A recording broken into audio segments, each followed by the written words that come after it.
Thank you sir. Thank you so much.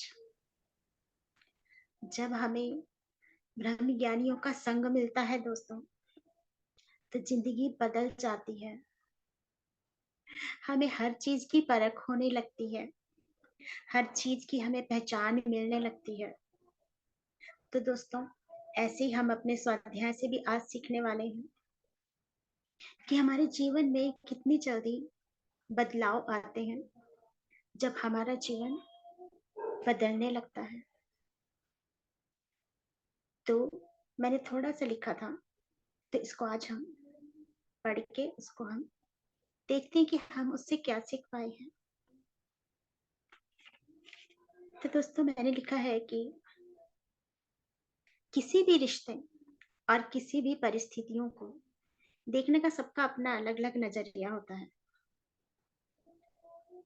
जैसे कि हम कभी कभी बोल देते हैं कि मैं उनकी वजह से दुखी हूँ, किसी का भी, किसी शख्स का नाम लेके, जिसकी वजह से हमें लगता है कि हमारे जीवन में उसकी वजह से थोड़ी दुख परेशानी आई है।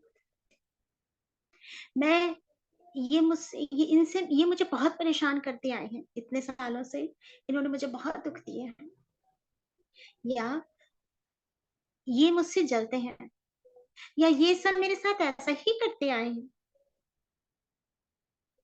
या वो मुझसे बहुत चिढ़ते हैं। ये सब तो ऐसे ही है बस।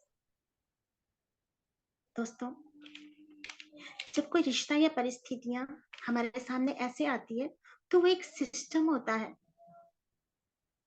ये वो सिस्टम है जिसको हम अपने पास्ट में छोड़ के आए हैं, जो हमें याद दिला रहा होता है कि पूर्व जन्म में हमने कुछ ऐसा किया है जिसको हमें ठीक करने की जरूरत है अभी।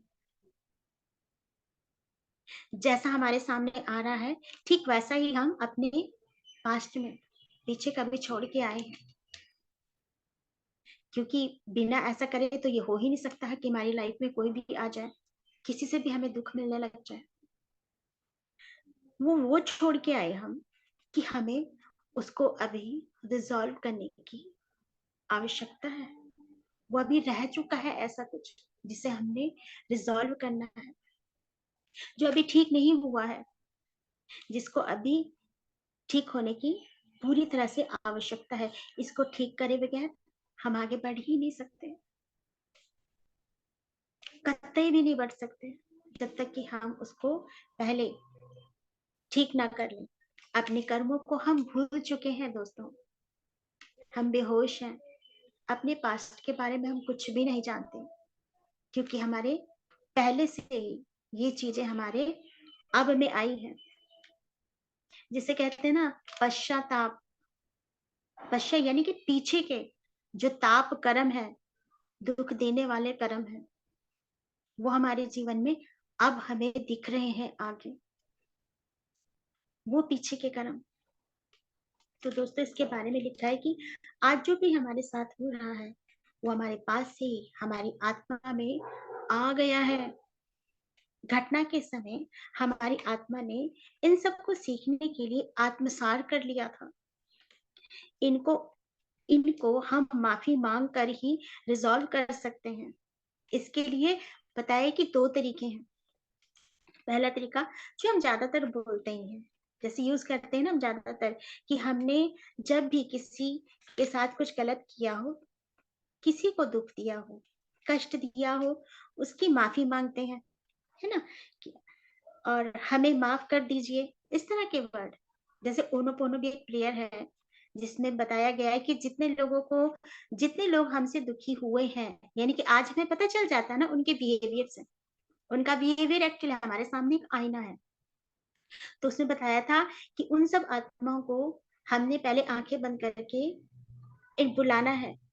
जितने भी लोग हमें जाने अनजाने में हुआ है, क्योंकि आज हमें नहीं पता, अपने पास्ट के बारे में हम नहीं जानते, हमें नहीं पता।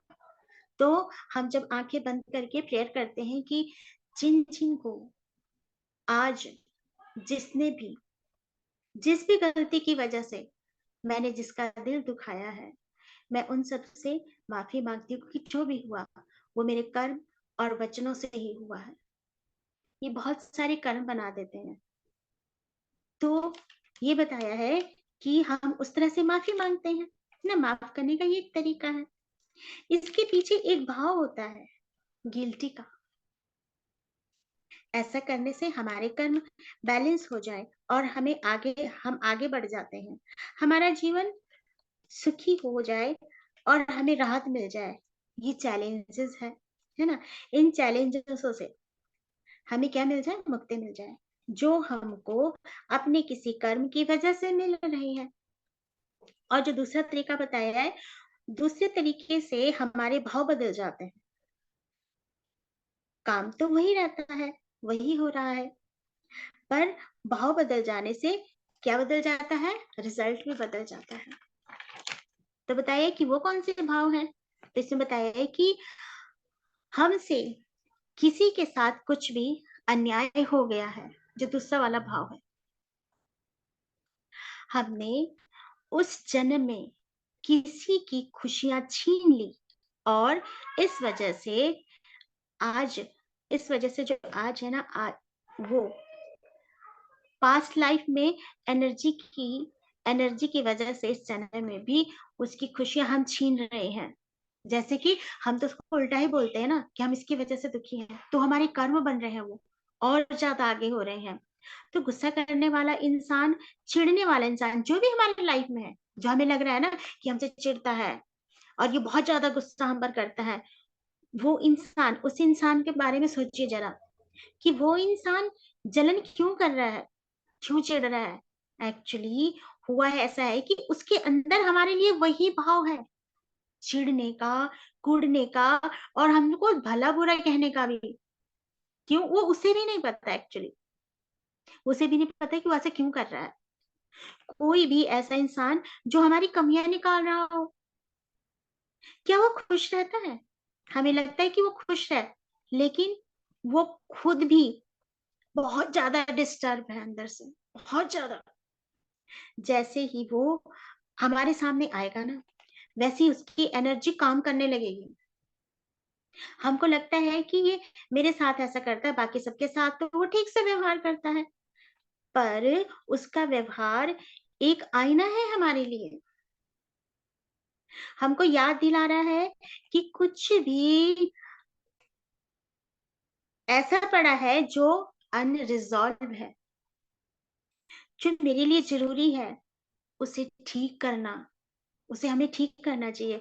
जिस दिन हमारी ये सोच ऐसी हो जाएगी, समझ खुल जाएगी, हमारी एनर्जी बदलने लगेगी और यूनिवर्स की जो एनर्जी है ना, वो हमारे साथ क्या हो जाएगी, अलाइन होने लग जाएगी, है ना। और जो हमारे लिए क्या होगा, नए डोर्स खुलने लगेंगे, नए दरवाजे खुलेंगे। और फिर क्या होने लगेगा, ये जो पश्चाताप का भाव है ना, ये पश्चाताप की जो आग होती है, दोस्तों जो ये आंसू होते हैं ना पश्चाताप के, इनमें हमारे जो पाप कर्म है ना, उनको धोने की ताकत होती है हमारे आंसू में। अगर पश्चाताप के हैं तो, कि हाय मैंने उसके साथ ऐसा कर दिया, मेरे से उसके साथ ऐसा हो गया। ये पश्चाताप की जो आग है ना, हमारे बहुत जो पाप कर्म होते हैं ना, जिसकी वजह से हम आज दुखी हैं, वो उसको धोने की ताकत रखते हैं, वो आंसू। पर होता क्या है, हम सोचते क्या है, जो मतलब जैसे हमें जब आत्मज्ञान नहीं होता, हमें इन कर्मों की पहचान नहीं होती, तो हम क्या बोलते हैं कि वो इंसान है ना, वो पर्सन है ना, उसकी वजह से ही हम बहुत दुखी हैं, सजा तो उसको मिलनी चाहिए, है ना, क्योंकि उसकी वजह से हम दुखी हैं। और मैं तो नहीं झुकूंगी, वही झुके, उसी को झुकना चाहिए और माफी भी उसको मांगनी चाहिए, क्योंकि वो गलत है। पर दोस्तों, जब हम इस बात को जान लेते हैं ना, तो क्या होने लगता है, मतलब जब हम उसको जान लेते हैं ना कि हमारी ये जो पास्ट के हैं, तो दोस्तों जब हमें इतनी जान पहचान आ जाती है ना, तो तभी वो पश्चाताप के आंसू हमारे अंदर से आएंगे।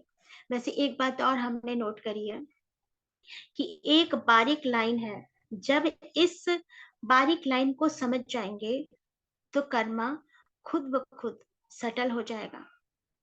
हम बोलते नहीं कि हमारा ये चीज ठीक हो जाएगा, ये हमारा मतलब जिसके साथ भी रिश्ते जो है सही नहीं है, कि हमारे वो रिश्ते सही हो जाएं, हमारे वो ना जाने हम कितनी कितनी मन्नतें मांगते हैं, कितने कितने पाठ करते हैं, कहाँ कहाँ जाते हैं, क्या क्या टोटके करते हैं। पर दोस्तों बात यही आ जाती ना, जब वो बात हमें, वो बारीक लाइन वाली बात, जब हम उसको समझ जाएंगे ना, उस बारीकी को, तो खुद ब खुद हमारी लाइफ अपने आप सेटल हो जाएगी, कर्मा बैलेंस हो जाएगा।